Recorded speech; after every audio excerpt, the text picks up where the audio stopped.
Hey YouTube, hey, this morning I just wanted to go over the air cleaner system. It's definitely different on the 84 Crossfire.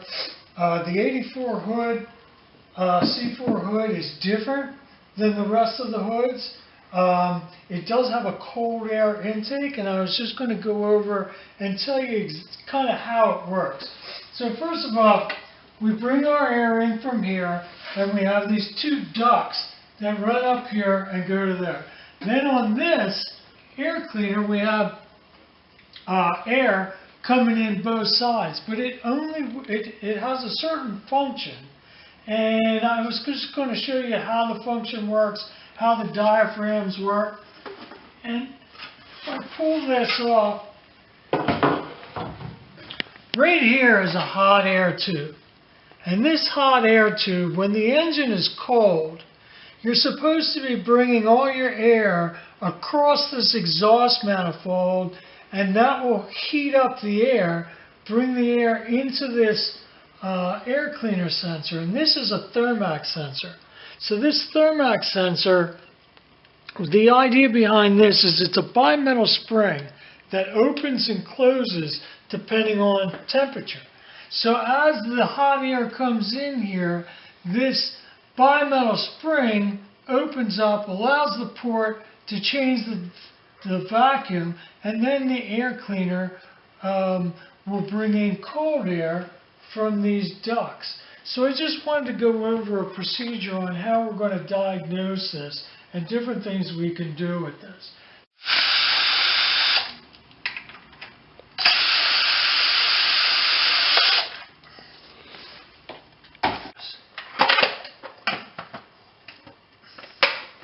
So one thing I'll show you real quick is where this thing gets our vacuum. As you can see, this vacuum T comes off of the throttle body. It'll come off of the driver's side throttle body inner port.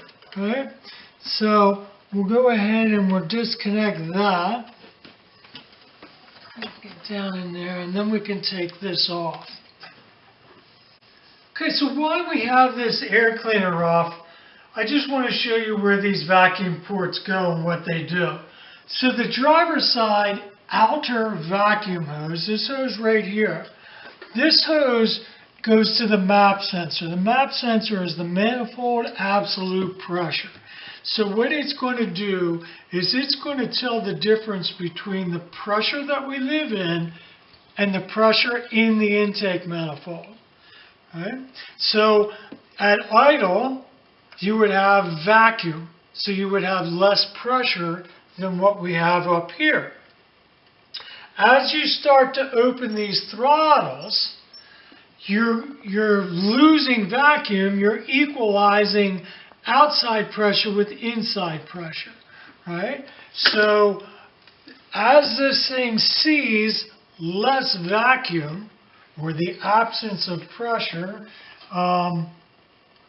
So as we open it up, we see pressure and not vacuum. That's one of the ways that this system actually tries to add fuel. When it sees vacuum, then it knows that it's not under load, it doesn't need fuel. When we open the throttles, then it doesn't see vacuum. MAP sensor says, hey, we need more fuel. So that's that. So we have the MAP sensor, we have the port to time the throttle bodies, and then we have the air cleaner. On the passenger side, we have the EGR, we have the port to adjust the sensors, and then we have the port going out to the AIR pump. So let's take a look at the air cleaner real quick, and we'll diagnose it. Alright, so what I've done is I've connected my vacuum pump through this Thermax sensor into this diaphragm. And since the car is warmed up, I can't pull a vacuum, and this door is staying open. Right? Now, what I have here, this is an old choke tester from the 70s. I don't really understand how it works, but one side blows out cold and one side blows out hot. So if I blow cold air into this sensor and then start applying vacuum, if the Thermax sensor's working and the diaphragm's working, this door then should close. So let's take a look. It's a little bit loud, but let's take a look.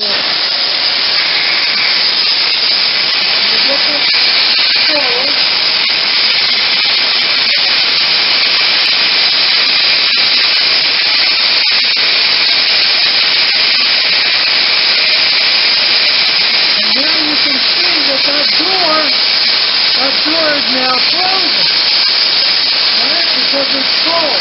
As I flip this around and heat it up, now it's wide open. No matter what I do, flip it back over, go to cold again.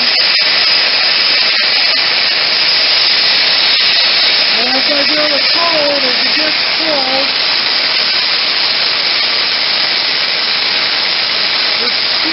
starts opening up a bit, closing down a bit. And there it goes. So now the door is closing. As I get it cold, closing, flip it over, goes hot, door open. So one end, you can see there, is blowing out cold. This side's blowing out hot. So all I have to do is blow cold air. As I blow cold air, that little arm comes up and creates a vacuum leak. Doesn't allow air to get to this vacuum motor. As you warm it up, what happens is it's no longer a vacuum leak, and it should come over to here. So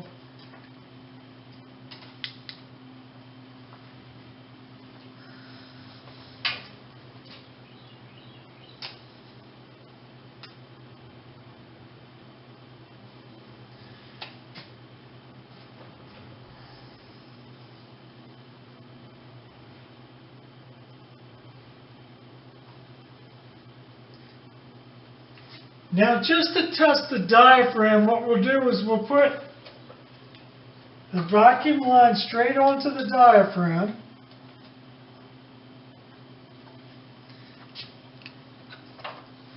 And then as we apply a vacuum, right, and now we can see that that holds, right, and then as I release the vacuum, so on this particular side, as the engine is hot, this door stays open. When the engine is cold, this door then closes. When it closes, it pulls air from here. This was that pipe that I showed you earlier that went down to the exhaust manifold. So now it's pulling hot air into this system.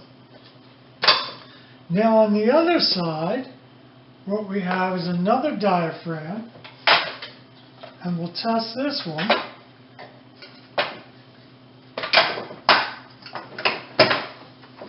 Now this diaphragm does not go through that Thermax sensor. So as I apply vacuum here, you'll notice that this door doesn't close. So my vacuum diaphragm on this side is broken. This is, the diaphragm's probably got a hole in it. Now the way that this system should work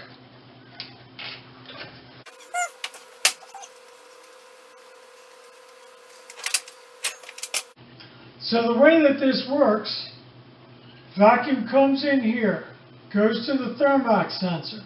As long as the Thermax sensor is cold, then it allows vacuum to come to this diaphragm, which shuts that door, allowing hot air to come in here. As soon as the car warms up, this Thermax sensor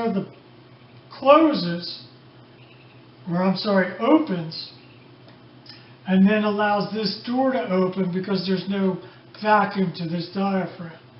Right? On this side, however, this side doesn't have a Thermax sensor. It gets vacuum as long as we're not at wide open throttle. If we're at wide open throttle, then there's no vacuum here, and this door opens. So wide open throttle, both doors are open, and at part throttle and idle, only this side is open, only when the engine's warm. When the engine's cold, both sides should be closed, and it will only pull air from here. So just an idea how that works. I have one good diaphragm and one bad diaphragm. Fortunately, my bad diaphragm is on the side that's not on the Thermax sensor, so it will still warm up the car. So, and the reason why we do that is because you're pulling all that fuel and air through those throttle bodies. That creates a very cold spot in that venturi that could cause icing. So by using that Thermax sensor, we'll never have icing. So there's my explanation, if you will, on the air cleaner and how it works. All right, thanks, YouTube.